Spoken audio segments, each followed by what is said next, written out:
Adam West rose to superstardom when he portrayed Batman in the campy 1960s TV series. Yet once he put on the masking cape, he would never really be able to take it off again, and Batman would follow him for the rest of his life. Later in his career, when he scored top billing in a new film, he would behave very oddly on set, leaving everyone stunned. Adam West was born William West Anderson in 1928 in the city of Walla Walla, Washington State. His father was a farmer, and his mother a retired opera singer and pianist who had abandoned her dreams to raise her family. Growing up in such a small, quiet town, the young West dreamed of a life beyond his family's farm. He told his father that when he finished school, he would go off and pursue his fortune in Hollywood. When he was only 15, West's parents got divorced. This was the start of West moving towards bigger things when he left the countryside and moved with his mother to Seattle. After finishing high school, West attended Whitman College, majoring in literature with a minor in psychology. Here, he would hone his voice in speech and debate teams, a skill that he would later use in his acting career. Shortly after finishing up at college, West was drafted into the US Army to serve in the Korean War. However, he was lucky and didn't have to serve on the front lines, instead being given a position using his talented voice as a radio announcer for the American Forces Network. This role was an important step for West, as it allowed him to refine his distinct and resonant voice, which he would be known for later in his career. After his time in the US Army, West worked as a milkman for a while, and he would also marry his college sweetheart, Billie Lou Yeager. However, the decision to get married young may have been a hasty one, and 6 years later, the couple divorced. Perhaps needing a change of scenery, West decided to pack his bags and move to Hawaii to chase his dreams of working in television. Hawaii's burgeoning television industry in the 1950s, although modest, offered opportunities for newcomers. Although it wasn't yet Hollywood, it was the perfect place for him to familiarize himself with the ins and outs of the industry. He would find his first role playing the small part of a radio operator in the 1957 film, Voodoo Island. But his first real gig would be in a Hawaiian kids television show called The Kinipopo Show. Here, he starred alongside a chimpanzee named Peaches, before eventually taking over as the host of the series. While progressing in his career, West also came across something more, another chance at love. In 1957, West married a woman named Ngatakorua Frisbee Dawson, a dancer from the Cook Islands. Yet, despite the great life he was building for himself in Hawaii, Hollywood still remained his ultimate dream. Now, with a wife and children, West left Hawaii in 1959 and finally moved to Los Angeles. Here, he officially changed his given name, William West Anderson, to a stage name, and what we know him as today, Adam West. The name change was a strategic move, as Adam West had a sharper and more memorable ring than his old name, and would help him stand out in a very competitive industry. With his new name, it was fitting that his first roles were in westerns. He played guest roles on multiple ABC shows, including Sugarfoot, Lawman, and others. Although his career was now growing well, uprooting his family from Hawaii had not been easy for them. In 1962, his marriage fell apart, though West would remain a dedicated father to his children. In 1963, West played a minor part in the comedy, Soldier in the Rain, and only 1 year later, he played a role in the sci-fi epic, Robinson Crusoe on Mars. But in 1964, he landed a big role in the pilot episode of Alexander the Great, starring opposite William Shatner. However, as it turned out, the chemistry between the future Batman and Captain Kirk was actually not great.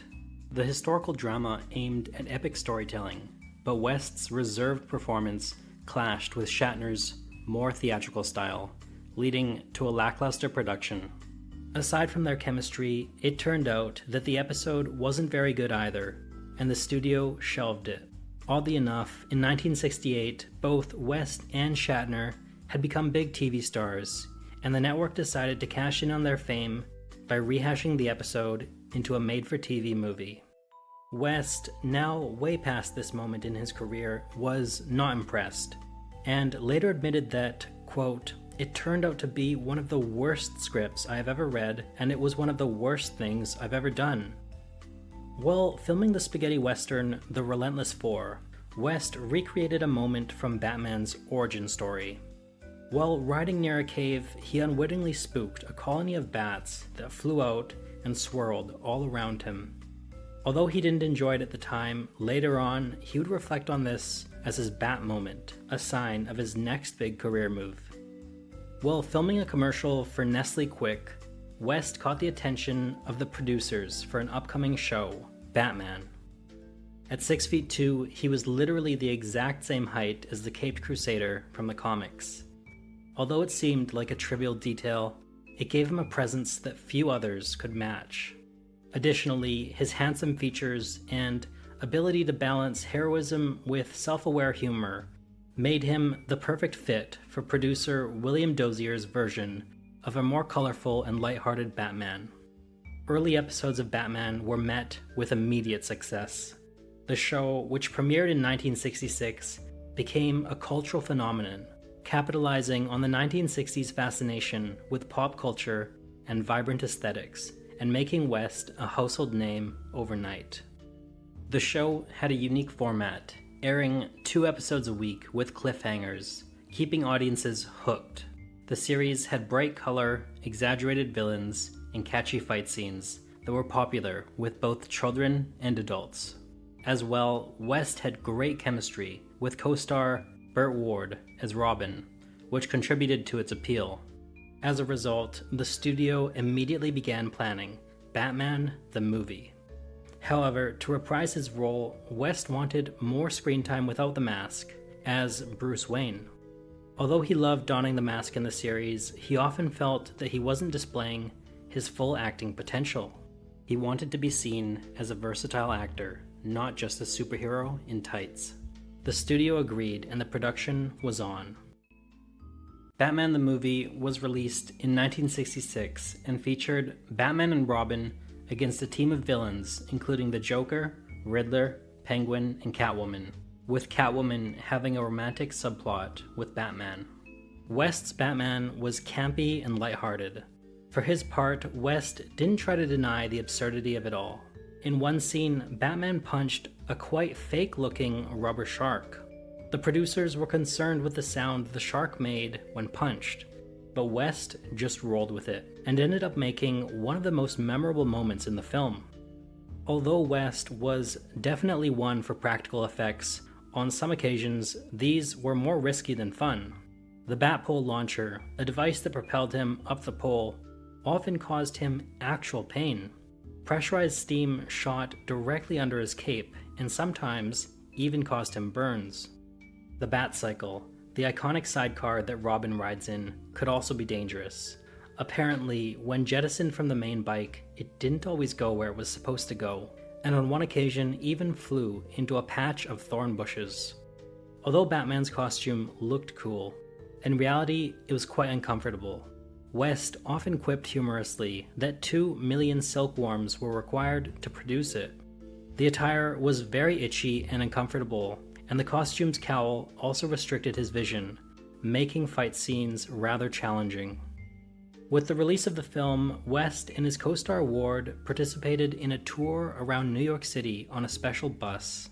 The plan was to visit 36 different theaters around the city and meet as many fans as possible. As it turned out, they only made it to 33 theaters, as fans kept swarming the vehicle. Fans of all ages clamored for a glimpse of their beloved hero.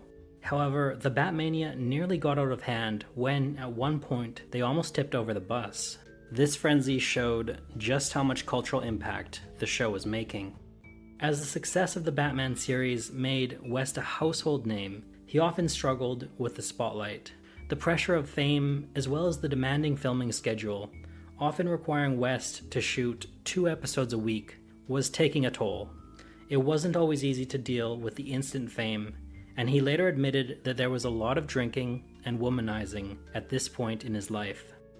Although Batman was a huge hit, by the end of season 3, the show was struggling in the ratings. the producers proposed a shocking plan: get rid of Robin and introduce Batgirl as Batman's new sidekick. West was not happy about the idea and pushed back against the studio. However, in the end, they didn't just get rid of Robin, they cancelled the show altogether.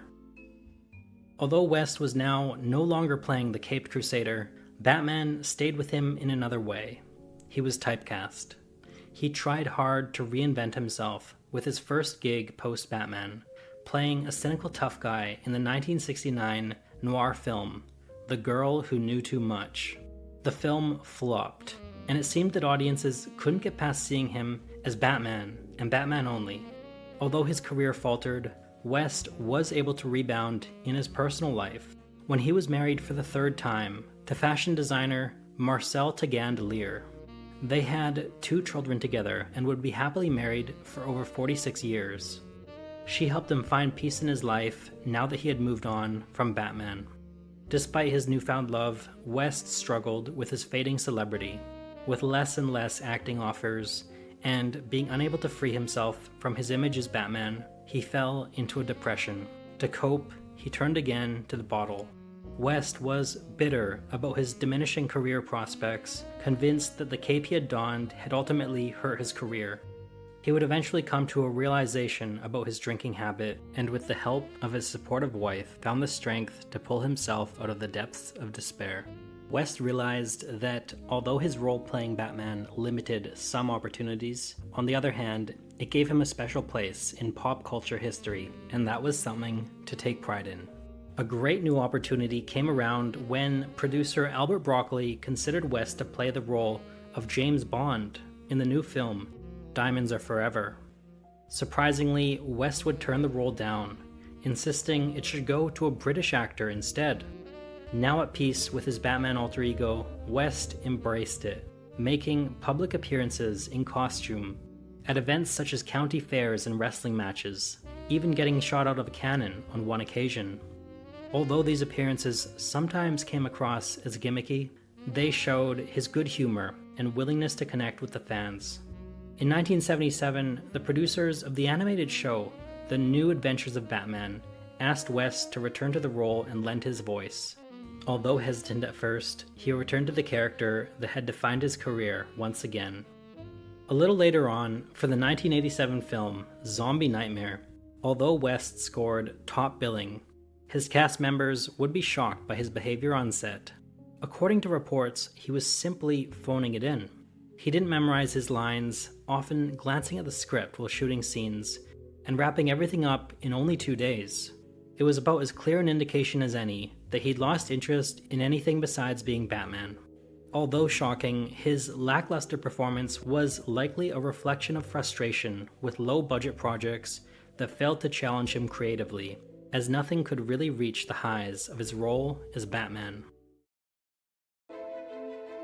For exclusive perks like early access to new videos, priority replies to your comments, and to have your say on future content, consider becoming a Factinate member.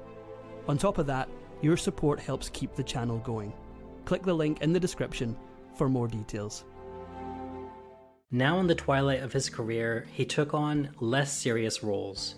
In the kids' show The Fairly Odd Parents, he voiced a version of himself who was convinced he was still a superhero called not Batman, but Catman, and was obsessed with cats. Additionally, West played the eccentric Mayor West in the well-known show Family Guy, lending his voice to a new generation. This role, though smaller, delighted audiences and became a fan favorite. West continued voice acting until he died in June 2017, after a battle with leukemia. Although he was gone, he still remained a superhero for many adoring fans. In Los Angeles, as well as his hometown of Walla Walla, the bat signal was projected into the sky, a last tribute to TV's original Bright Night. Acknowledgements poured in from fans and colleagues alike, with many remembering West's warmth, humor, and dedication. After West's passing, Burt Ward, who had played his sidekick Robin, paid tribute to his lifelong friend, saying, quote, "There are several fine actors who have portrayed Batman. In my eyes, there was only one real Batman. That is, and always will be, Adam West. West's legacy in the superhero genre lives on today. The unique charm and comic book style in his portrayal of Batman was the perfect balance between humor and heroism. Although typecasted later on, his willingness to embrace these challenges and continue working showed true dedication to his craft and his fans. In the end, West being remembered mainly as Batman was not a limitation, but a gift. If you enjoyed this Factinate video, give it a thumbs up and subscribe for more incredible stories. Want a say in who we cover next? Join our membership program through the link in the description for exclusive perks. Your support means everything to us. Thanks for watching, and we'll